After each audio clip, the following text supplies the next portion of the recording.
Hello students and welcome back to my channel math solutions with Rose ma'am. और आज की class में हम practice question paper annual examination का class 9th का डिस्कस करेंगे, साइंस सब्जेक्ट का 80 मार्क्स का। बेटे हमने सेक्शन ए, बी और सी तीनों की वीडियो अपलोड कर चुकी हूँ मैं। आज जो वीडियो है हमारी वो सेक्शन डी हम आज इसमें डिस्कस करेंगे उसके सारे क्वेश्चंस को। तो आप वीडियो को एंड तक देखिएगा, तभी आपको वीडियो समझ आएगी और आप अपना जो क्वेश्चन पेपर है एग्ज़ाम में अच्छे तरीके से अटैम्प्ट कर पाओगे। तो चलिए सीधा चलते हैं हम यहाँ से इस प्रैक्टिस पेपर पे। ये सेक्शन ए है पूरा आपका, सेक्शन बी आ गया, ये सेक्शन सी है और यहाँ से आपका सेक्शन डी शुरू होता है। सो क्वेश्चन है इसमें पहला 34 क्वेश्चन नंबर जो है, 33 तक हम ऑलरेडी डिस्कस कर चुके हैं। Write down the chemical formula of the following compound, also write the ions present in them, sodium nitrate, ammonium sulphate और एल्युमिनियम ऑक्साइड। और इसी का दूसरा ऑप्शन वाला क्वेश्चन है what a part, what are ions, explain with examples. Second है state the law of constant proportion, what is the ratio by mass of carbon and oxygen present in carbon dioxide compound.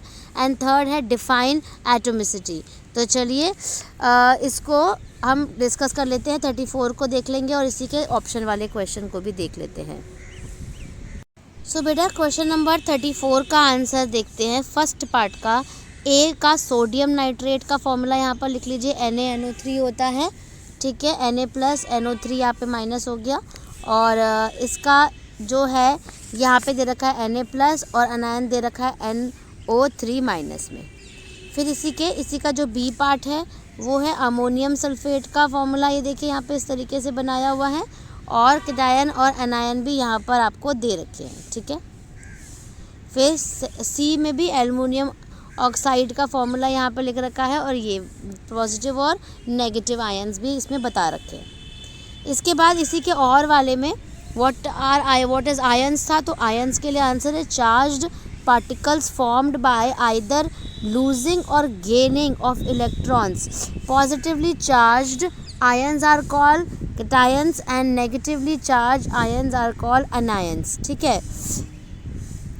अब आ जाइए example कौन सा है, Na, ठीक है। ये हो गया नंबर 11 जो है इसमें 281 एटॉमिक नंबर 11 है इसका, तो 281 हो गया। It loses 1 electron and becomes a cation, ये हो गया आपका Na प्लस 2 और 8।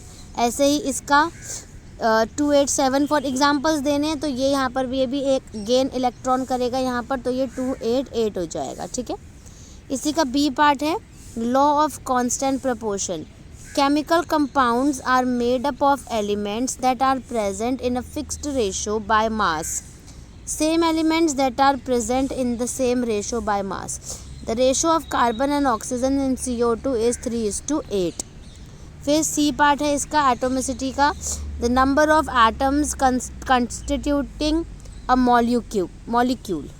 अब आते हैं क्वेश्चन नंबर 35 के आंसर में, पहले क्वेश्चन पढ़ते हैं। अब चलते हैं बेटा क्वेश्चन नंबर 35 पे, ये हिंदी मीडियम में दिया है, यहाँ से इंग्लिश मीडियम में हम पढ़ते हैं। During an experiment Reema placed few raisins in a liquid, ठीक है। किशमिश डाल दिए उसने थोड़े से पानी में। After some time she observe that shape of raisins is changed as shown in the picture, और इसके बाद ये शेप जो है वो चेंज हो गई रेजन्स की। सो ए पार्ट आपको यहाँ पे दिया हुआ है, what could be the nature या type of the solution in which these raisins were placed, explain the reason for this change. And B part है what will happen if we put these swollen raisins in a highly saturated sugar solution, ठीक है। ये दोनों A B जो है 35 के हैं। और में एक ऑप्शनल है draw a neat labelled diagram of plant cell label at 6 part. Plant cell का फिगर बनाना है और लेबल करना है उसको।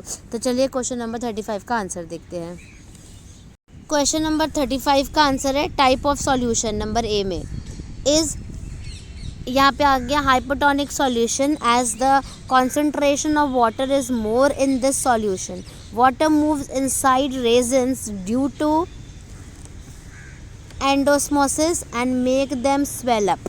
A B part है if these swollen raisins were kept in a highly concentrated sugar solution, hypertonic solution, they will lose water and shrink in size due to exomosis. ठीक है, उसके बाद यहाँ पर तो उसके ऑप्शन में था प्लांट सेल का डायग्राम बनाना था। तो देखिए इस तरीके से यहाँ पर ये डायग्राम बनेगा प्लांट सेल का।